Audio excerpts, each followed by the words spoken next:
तो चुनाव की सबसे विश्वसनीय कवरेज आज दिन भर देखिए न्यूज 24 पर और आपको जमीन से एक एक तस्वीर हम पहुंचा रहे हैं। दूसरे चरण के लिए प्रधानमंत्री ने भी अपील की है, कहा मेरा विनम्र अनुरोध है रिकॉर्ड संख्या में मतदान करें। और आप देख सकते हैं स्क्रीन पर हमारे साथ हमारे तमाम सहयोगी बने हुए हैं। ऋषिकेश हमारे साथ किशनगंज से इस वक्त जुड़ चुके हैं। ऋषिकेश, किशनगंज में इस बार भी क्या वही परंपरा चलेगी? 67 से ही लगातार यहां मुस्लिम कैंडिडेट जो हैं वो बाजी मारते रहे हैं। इस बार के समीकरणों के साथ सुबह की पहली तस्वीर वहां से दिखाइए।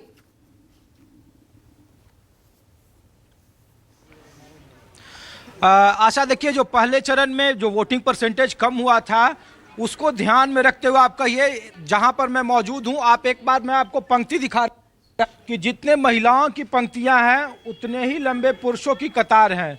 सुबह भी 1 घंटे का भी वक्त नहीं बीता है और उसके बाद ये देखिए कि किशनगंज का 82 विधानसभा है और वहाँ की तस्वीर मैं दिखा रहा हूँ कि कितने लंबे तादाद, कितनी लंबी कतार है यहाँ पे। जहाँ तक चूँकि धूप ज़्यादा तेज है, आज जुम्मे की नमाज है और ये इलाका 65% माइनॉरिटी आबादी वाला है और इस तरीके से आप देखिए कि कितने लंबी कतार है यहाँ पे, जहाँ पे लोग अभी कतारबद्ध हैं। तकरीबन जो पहले फेज में 40 या 41% जो वोटिंग हुई थी, 8% कम हुई थी, तो ये देखकर लग नहीं रहा है। हालांकि किशनगंज में वोटिंग परसेंटेज ज़्यादा होता है। इस बार चूंकि किशनगंज पर इसलिए नजरें हैं क्योंकि सिर्फ ये वही इलाका है जब 2019 में नीतीश कुमार और बीजेपी का गठबंधन इस सीट को नहीं जीत पाया था। एक तरह से ये किला है और इसीलिए इस किले को इस बार बचाने की जद्दोजहद है। मुजाहिद हसन यहाँ के स्थानीय उम्मीदवार हैं, वो चुनावी मैदान में है, लेकिन राष्ट्रीय मुद्दे भी यहाँ हावी हैं। मोहम्मद जावेद यहाँ से मौजूदा सांसद हैं और सिर्फ एक बार को छोड़कर, शहनवाज हुसैन को छोड़कर 98 में अब तक यहाँ बीजेपी चुनाव नहीं जीत पाया गठबंधन। तो कुछ लोग हैं, इस बार क्या मुद्दे हैं भाई साहब आप लोगों के लिए? विकास और क्या मुद्दा होगा? विकास तो विकास की बात तो हैदराबाद से भी आकर करते हैं और कहते हैं कि यहाँ जो पढ़ाई है, लिखाई है, दवाई जो है, करेंगे उनको दिया जा रहा है। क्या इस बार मुद्दे? हमेशा मुद्दा ये रहा है डेवलपमेंट, लेकिन इस बार हमारा मुद्दा है डेमोक्रेसी को सेव करना है, डेमोक्रेसी को बचाना है और डेवलपमेंट बाद में है। डेमोक्रेसी की नहीं बचेगी तो डेवलपमेंट से कोई फ़ायदा नहीं।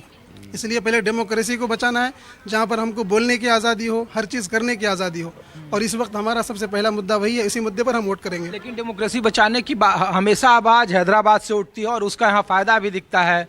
आप विधानसभा में देखिए जिस इलाके में हैं, बिल्कुल जो 3-4 सीटें वो सब हैदराबाद के संदेश के साथ जुड़े हुए थे। तो हाँ, वो वोटर अपने अपने हिसाब से फैसला करेंगे कि डेमोक्रेसी को बचाने के लिए सबसे एबिलिटी किसके अंदर ज़्यादा है। उम्मीदवार, सिर्फ पार्टी को नहीं देखना है, उम्मीदवार को भी देखना है। तो उम्मीदवार जो जितना मजबूत है, जिसके ऊपर हमको भरोसा है, डेमोक्रेसी को कौन बचा सकता है, उसी को हम वोट करेंगे। चलिए, आप कुछ बोलेंगे भाई साहब? क्या मुद्दे हैं भैया इधर? हाँ, क्या कुछ मुद्दे हैं इस बार के चुनाव के? चुनाव के क्या मुद्दे? किशनगंज में क्या है ये तो बताओ आप।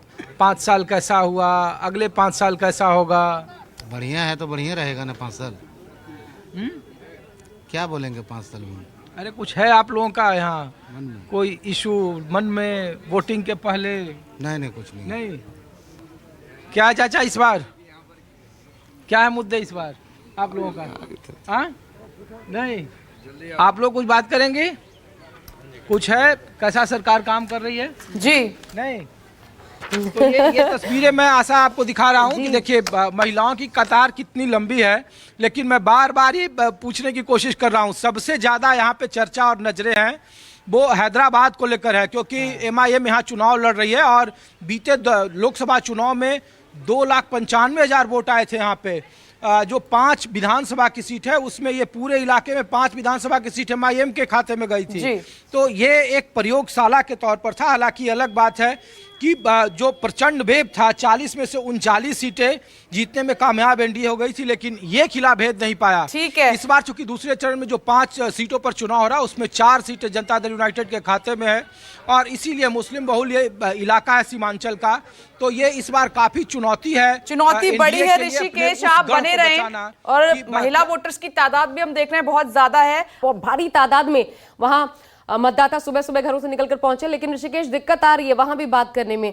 पहले तो ये बड़ा इंटरेस्टिंग है, कांग्रेस, AIMIM, JDU 60% से ज्यादा मुस्लिम वोट, इसलिए मुस्लिम कैंडिडेट। लेकिन AIMIM खेल बिगाड़ने का काम करेगा, अपना बनाने का, या फिर बीजेपी का? जेडीयू का मतलब।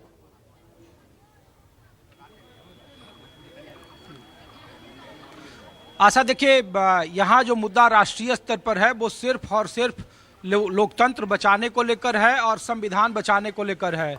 हम लोग बार बार ये सांकेतिक भाषा में पूछ रहे हैं कि हैदराबाद का फरमान क्या इस बार कुछ असर डालेगा, क्योंकि विधानसभा चुनाव और बीते लोकसभा चुनाव में उसका असर काफ़ी देखने को मिला था इस इलाके में।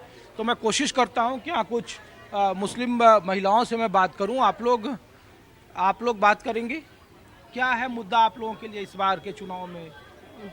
हाँ, नहीं, आप लोग बात करेंगे।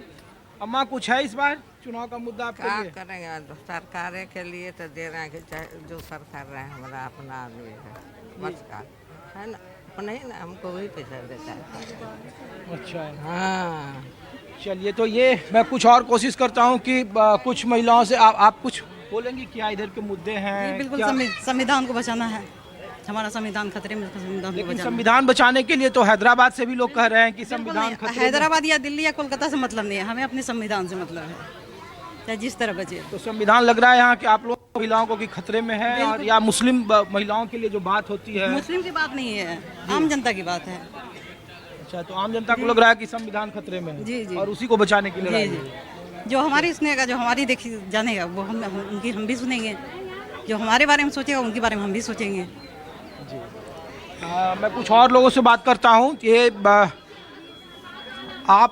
आप कुछ बात करेंगी, क्या है मुद्दे इस बार चुनाव को लेकर के, महिलाओं को लेकर के? एजुकेशन, नौकरी चाहिए, नहीं बार बार हर एग्ज़ाम हो रहा है, पेपर लीक हो जा रहा है, कुछ हो नहीं रहा है। बस यही कि सब कुछ सही से हो, टाइम टू टाइम ये एग्ज़ाम। किशनगंज में ये लोकल इशू है या राष्ट्रीय मतलब इशू को लेकर भी यहाँ? ओवरऑल बिहार को लेकर के बात कह रहे हैं। बस ये एग्ज़ाम टाइम पे हो, स्टूडेंट को और क्या चाहिए। तो यहाँ डबल इंजन की सरकार है, इस तरीके से चीज़ें नहीं सिस्टमैटिक लग रही है। केंद्र और राज्य बार बार कर ये महिलाओं की दुहाई दे रही है कि महिलाओं में बिहार में बहार है। हो तो रहा है, लेकिन बिल्कुल आप सही कह रहे हैं ऋषिकेश, आधी आबादी की भी भूमिका बहुत बड़ी है, इनसे बात करना भी जरूरी हो जाता है। आप सभी बने रहें हमारे साथ।